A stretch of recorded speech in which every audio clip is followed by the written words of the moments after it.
ನಮೋ ಸಿದ್ಧಾನಂದ. ಎಂದಿನಂತೆ ನಾವು ಪೂಜ್ಯ 105 ಕ್ಷುಲ್ಲಕ ಧ್ಯಾನಸಾಗರ ಮಹಾರಾಜರ ಸನ್ನಿಧಾನದಲ್ಲಿ ಕುಳಿತುಕೊಂಡು ವಿವಿಧ ವಿಷಯಗಳನ್ನು ಕುರಿತಂತೆ ಅವರ ಆಲೋಚನೆಗಳನ್ನು, ಅವರ ವಿಚಾರಗಳನ್ನು ಎಲ್ಲರ ಜೊತೆ ಹಂಚಿಕೊಳ್ಳುವಂತಹ ಪ್ರಯತ್ನವನ್ನು ನಾನು ಮಾಡ್ತಾ ಇದ್ದೇನೆ. ಇವತ್ತಿನ ವಿಚಾರ, ಜೀವನದಲ್ಲಿ ನಮಗೆ ಕಷ್ಟಗಳು ಯಾಕೆ ಬರುತ್ತೆ ಅಂತ, ಕ್ಲೇಶಗಳು ಯಾಕೆ ಉಂಟಾಗುತ್ತೆ ಅಂತ. ನಮ್ಮ ಎಲ್ಲರ ಬದುಕಿನಲ್ಲಿ ಒಂದಲ್ಲ ಒಂದು ಬಗೆಯ ಸಮಸ್ಯೆಗಳು ಬರ್ತದೆ, ಒಂದು ಬಗೆಯಲ್ಲಿ ನಮಗೆ ದುಃಖಗಳು ಉಂಟಾಗ್ತದೆ. ಆ ದುಃಖ ನಾವು ಅನುಭವಿಸುವಾಗ ನಾವು ಅನ್ಕೋತೇವೆ, ಜಗತ್ತಿನಲ್ಲಿ ನಾವು ಒಬ್ಬರು ಮಾತ್ರ ದುಃಖಿಗಳು, ಉಳಿದವರು ಯಾರಿಗೂ ಸಮಸ್ಯೆಗಳೇ ಇಲ್ಲ, ಜಗತ್ತಿನ ಎಲ್ಲ ಸಮಸ್ಯೆಗಳು ನಮಗೆ ಮಾತ್ರ ಬರ್ತಾ ಇದೆ ಅಂತ ನಾವು ತಿಳ್ಕೊಳ್ತೇವೆ. ಎಷ್ಟೋ ಸಂದರ್ಭದಲ್ಲಿ ನಮ್ಮ ಬದುಕಿನಲ್ಲಿ ಸಂಕಷ್ಟಗಳು ಬರ್ತಾ ಇರ್ತದೆ, ಅದರ ಕಾರಣಗಳು ಏನು ಅಂತ ನಮಗೆ ಗೊತ್ತಿರೋದಿಲ್ಲ. ಕಾರಣವೇ ಗೊತ್ತಿಲ್ಲದ ಹಾಗೆ ನಮ್ಮಲ್ಲಿ ಬದುಕಿನ ಸಂಕಷ್ಟಗಳು ಬರ್ತಾ ಇದ್ದಾಗ ನಾವು ನಮ್ಮ ಆತ್ಮನಿಂದೆಯನ್ನು ಮಾಡ್ಕೊಳ್ಳೋಕೆ ಶುರು ಮಾಡ್ಕೊಳ್ತೇವೆ. ನಾವು ಪಾಪಿಷ್ಟರು, ಅದಕ್ಕೆ ಹಿಂಗೆ ನಮ್ಗೆ ಮಾತ್ರ ಕಷ್ಟ ಬರ್ತಾ ಇದೆ, ಜಗತ್ತಿನಲ್ಲಿ ಉಳಿದವರೆಲ್ಲ ಖುಷಿಯಾಗಿ ಸುಖವಾಗಿದ್ದಾರೆ, ಈ ಜಗತ್ತಿನ ಎಲ್ಲ ಸಮಸ್ಯೆಗಳು ನಮಗೂ ಮಾತ್ರ ಬರ್ತಾ ಇದೆ ಅಂತ ನಾವು ತಿಳ್ಕೊಳ್ತೇವೆ. ಈಗ ಮೂಲಭೂತವಾದ ಪ್ರಶ್ನೆ, ಒಂದು ಜೀವಿಯ ಬದುಕಿನಲ್ಲಿ ಯಾವ ಕಾರಣದಿಂದಾಗಿ ಸಂಕಷ್ಟಗಳು ಬರ್ತವೆ? ಯಾತಕ್ಕಾಗಿ ಒಬ್ಬ ವ್ಯಕ್ತಿಯ ಬದುಕಿನಲ್ಲಿ ಕಷ್ಟ ಬರ್ತದೆ? ಯಾಕೆ ನಮಗೆ ಬರೀ ಸುಖನೇ ಬರಬಾರ್ದು? ಯಾಕೆ ನಮಗೆ ಪ್ರತಿನಿತ್ಯ ನಾವು ಪಾಯಸವೇ ಸಿಗಬಾರ್ದು ಊಟಕ್ಕೆ? ಬಹುಶಃ ಪ್ರತಿನಿತ್ಯ ಬರೀ ಸುಖವೇ ಸಿಕ್ಕಿಬಿಟ್ರೆ ನಮಗೆ ಆಗ ಸುಖದ ಬೆಲೆ ಮರೆತು ಹೋಗ್ತದೆ ನಮಗೆ. ಆಗ ಬಹುಶಃ ಆ ಕಾರಣಕ್ಕಾಗಿಯೂ ಕಷ್ಟ ಬರುತ್ತೆ ಅಂತ ನಾವು ಲೌಕಿಕವಾದ ಅರ್ಥದಲ್ಲಿ ಹೇಳ್ಬೋದು. ಆದರೆ ಒಂದು ಜೀವಿಯ ಬದುಕಿನಲ್ಲಿ ಕ್ಲೇಶಗಳು, ಕಷ್ಟಗಳು ಯಾವ ಕಾರಣದಿಂದಾಗಿ ಬರ್ತದೆ ಅನ್ನುವಂಥ ವಿಚಾರವನ್ನು ಕುರಿತಂತೆ ಆಧ್ಯಾತ್ಮಿಕ ಹಿನ್ನೆಲೆಯ ಒಂದು ವಿಶ್ಲೇಷಣೆಯನ್ನು ಈಗ ನಮ್ಮ ಮುಂದೆ ಪೂಜ್ಯ 105 ಕ್ಷುಲ್ಲಕ ಧ್ಯಾನಸಾಗರ ಮಹಾರಾಜರು ಈಗ ತಿಳಿಸಿಕೊಡುವ ಕೆಲಸವನ್ನು ಮಾಡ್ತಾ ಇದ್ದಾರೆ. ತಮಗೆಲ್ಲರಿಗೂ ಈ ಧರ್ಮಸಭೆಗೆ ಸ್ವಾಗತವನ್ನು ಮಾಡ್ತಾ ಇದ್ದೇನೆ. ಕ್ಷುಲ್ಲಕ ಮಹಾರಾಜರ ವಾಣಿಗಳನ್ನು ನಾವೆಲ್ಲರೂ ಈಗ ಕೇಳೋಣ.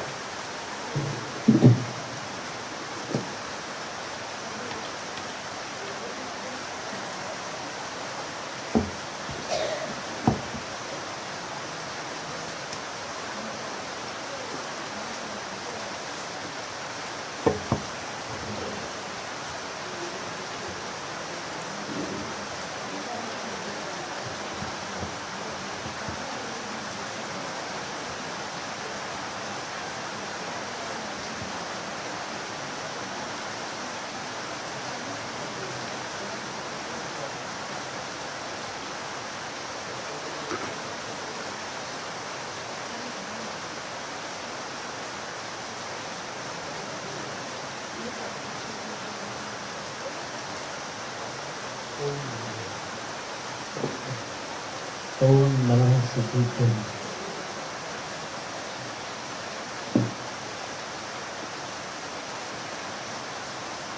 पूर्व प्रश्न है, नारी जीवन के क्लेश का कारण क्या है? इस संबंध में उत्तर भारत से जिज्ञासा आई थी।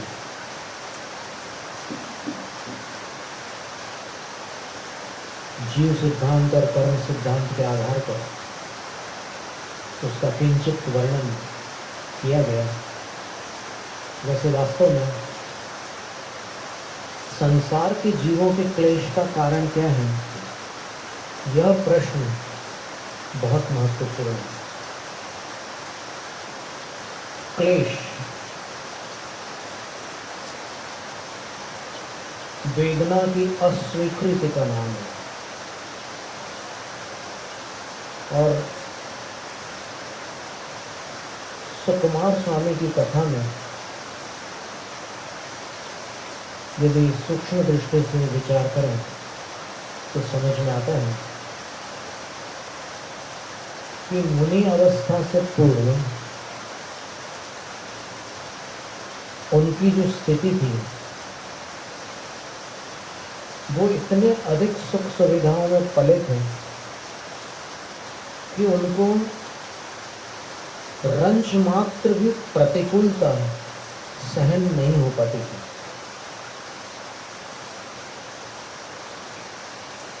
यानी जिस प्रतिकूलता को यहाँ बच्चे लोग सहन कर लेते हैं, बालक बालिकाएं सहन कर लेती हैं, वो प्रतिकूलता उनको सहन नहीं होती थी। जैसे दीपक की रोशनी है, उससे उनकी आंखों से पानी निकलता था, और दाने,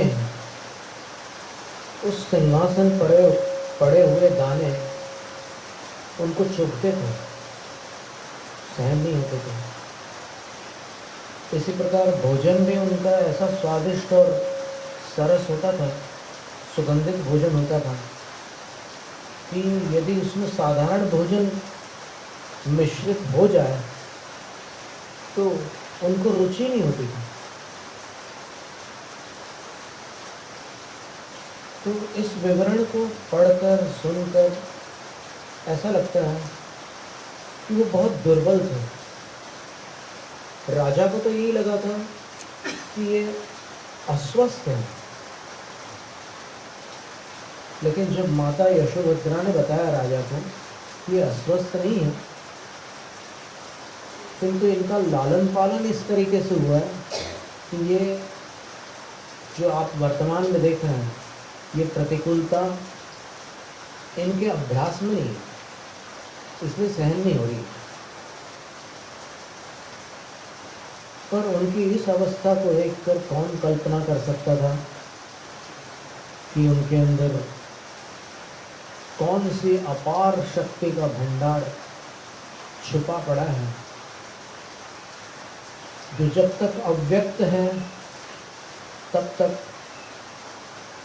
ये दुर्बल है, और वो व्यक्त हो गया तो ये क्या से क्या कर डालेंगे, किसी को कल्पना नहीं थी। जब इनका जन्म हुआ था तो पूर्व जन्म में आर्यका थे, नागश्री उनका नाम था, और महान तपस्या की थी इन्होंने उस जीवन में। छोटी सी आयु में, 8 वर्ष की आयु में दीक्षा लेकर जीवन भर तपस्या करके अंत में दीर्घ उपवास पूर्वक संलेखना धारण की और समाधि मरण पूर्वक 16 कल्प 16वें कल्प में उन्होंने निवास किया था, और वहाँ से आकर सुकुमाल की पर्याय के सुकुमार बने। तो वो जो वैराग्य का संस्कार था वो यहाँ आकर के सुषुप्त हो गया था, लेकिन तब भी कुछ ऐसी विचित्रता थी उनके मुखड़े में कि उनके मुखड़े को जब पिता ने देखा पहली बार तो देखते ही साथ उनको दीक्षा के भाव हो गए, और जब मामा ने सुना तो उनको दीक्षा के भाव हो गए। ये पूर्व भाव के वैराग्य से संस्कारित बालक के निमित्त मामा और पिता दोनों साथ में दीक्षित हो गए। और अब जबकि इनकी आयु भरी जवानी में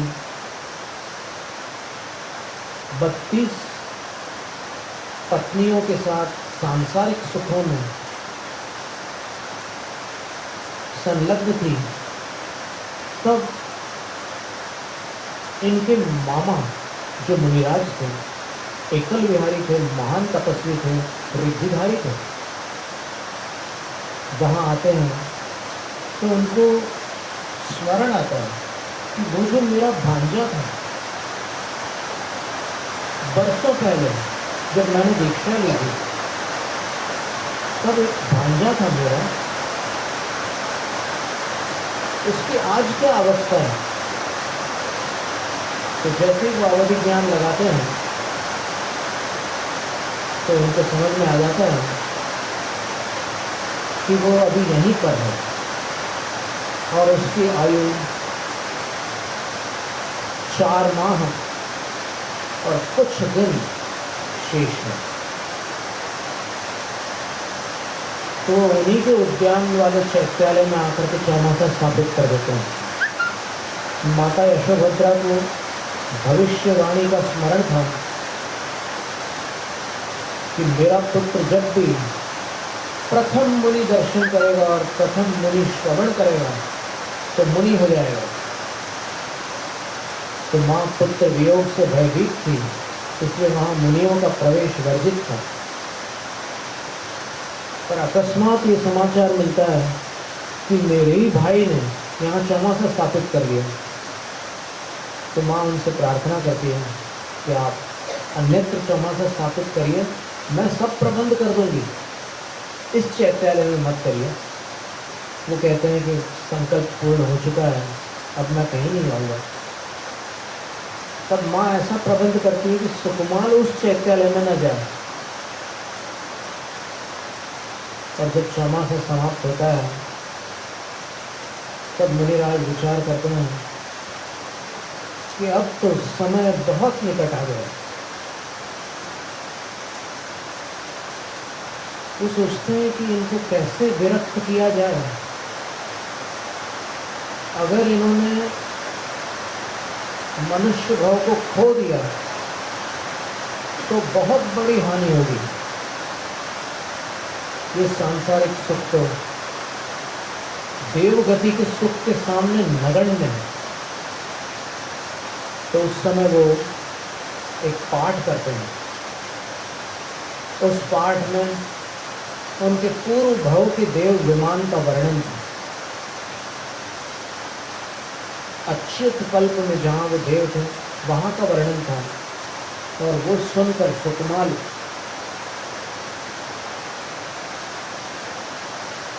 अचंभित हो जाते हैं कि अरे ये तो मेरे पूर्व निवास का वर्णन है।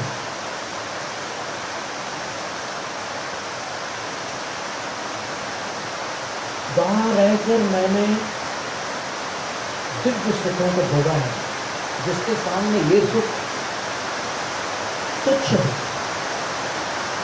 और मैंने 22 सागर तक यही भावना भाई कि जब मनुष्य बनूंगा दीक्षा लेकर तपस्या करूंगा और अपनी आत्मा को कर्म बंधन से मुक्त करूंगा।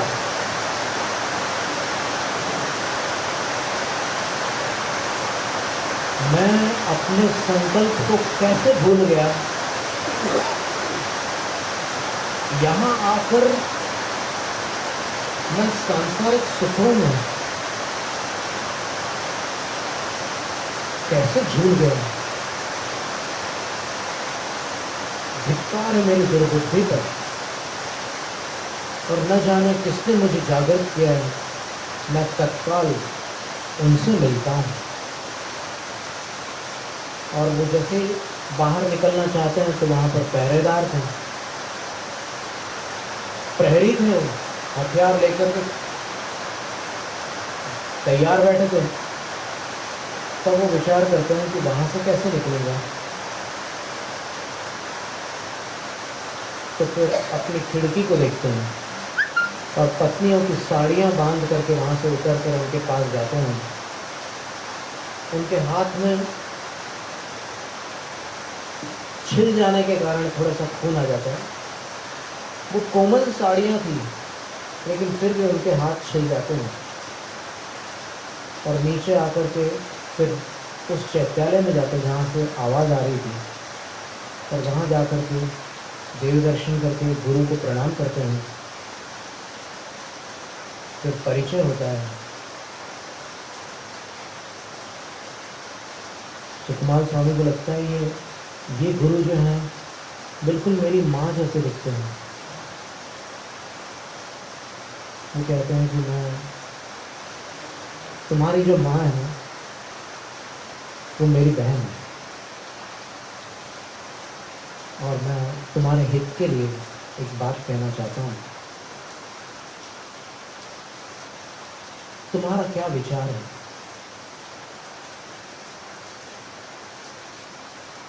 वो कहते हैं कि आपको देखकर मुझे आपका शिष्य बनने का विचार है। तब वो कहते हैं कि समय अल्प है,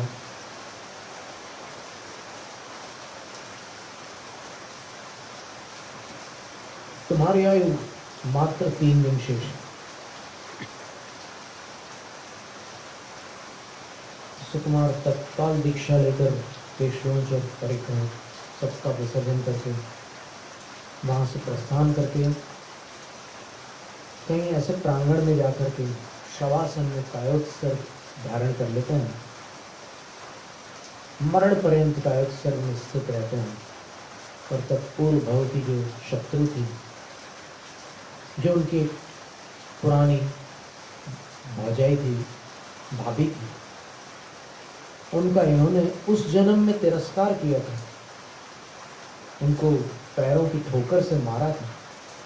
तब उसने संकल्प किया था कि आज मैं अबला हूँ, लेकिन जब सबल बन जाऊंगी तब उसका प्रतिशोध अवश्य लूंगी।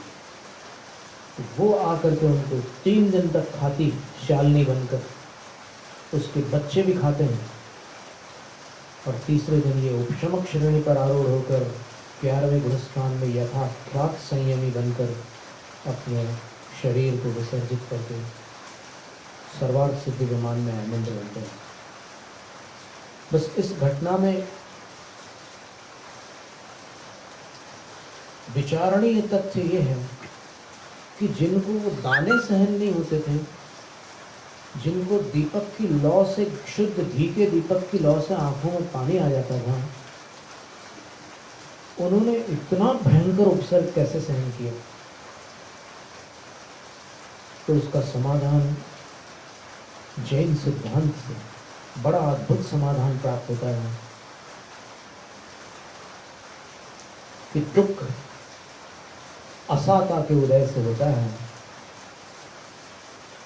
और दुखी मोह के उदय से होता है। जब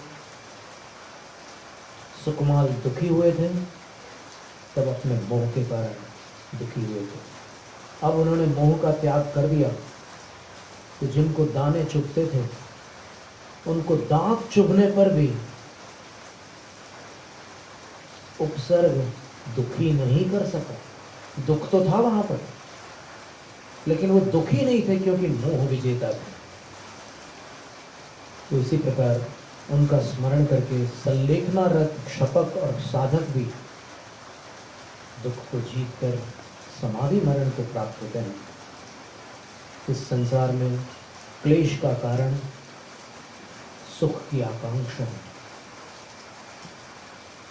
अगर सुख की आकांक्षा छोड़ दें तो फिर क्लेश भी सुख बन जाता है। पराधीन सुख दुख है, स्वाधीन दुख सुख है।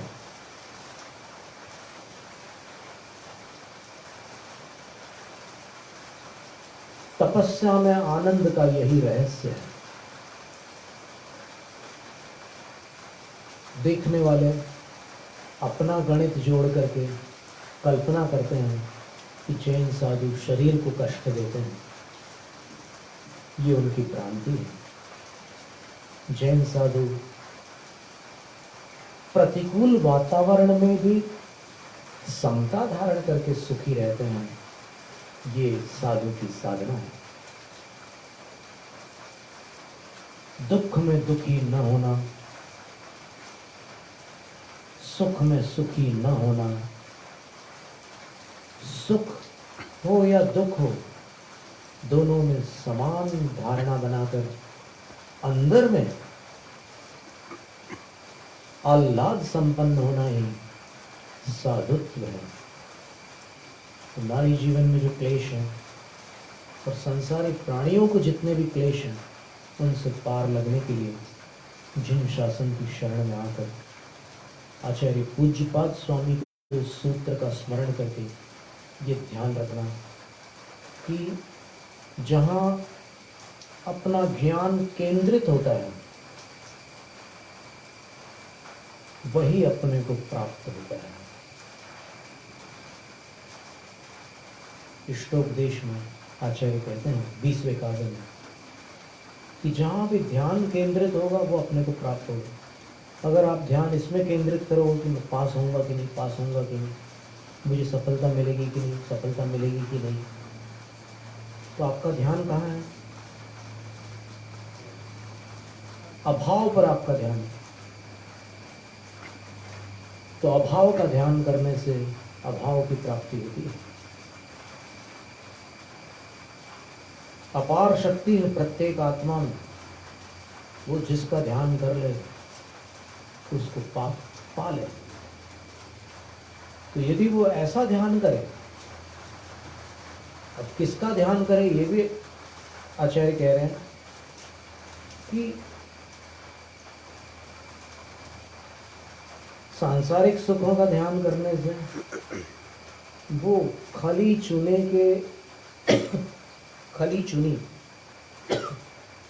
it means that when the oil is extracted from something, what is left?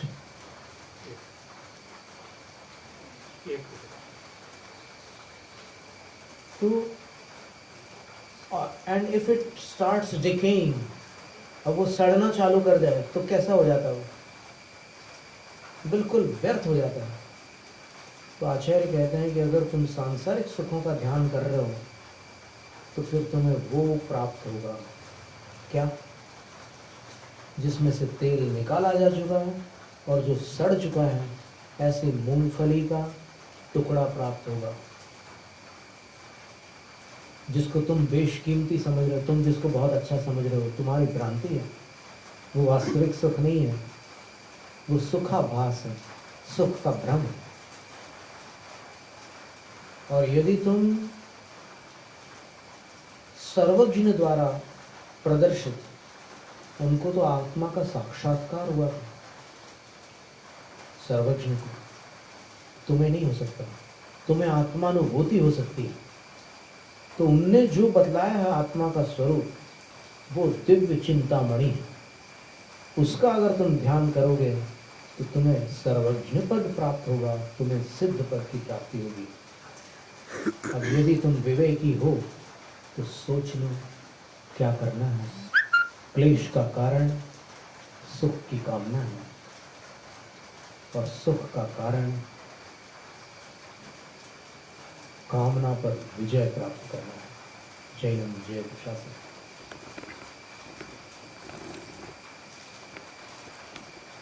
ವಡ್ಡಾರಾಧನೆಯ ಬಹಳ ಮಹತ್ವದ ಕಥೆಗಳಲ್ಲಿ ಒಂದು ಸುಕುಮಾರ ಸ್ವಾಮಿಯ ಕತೆ.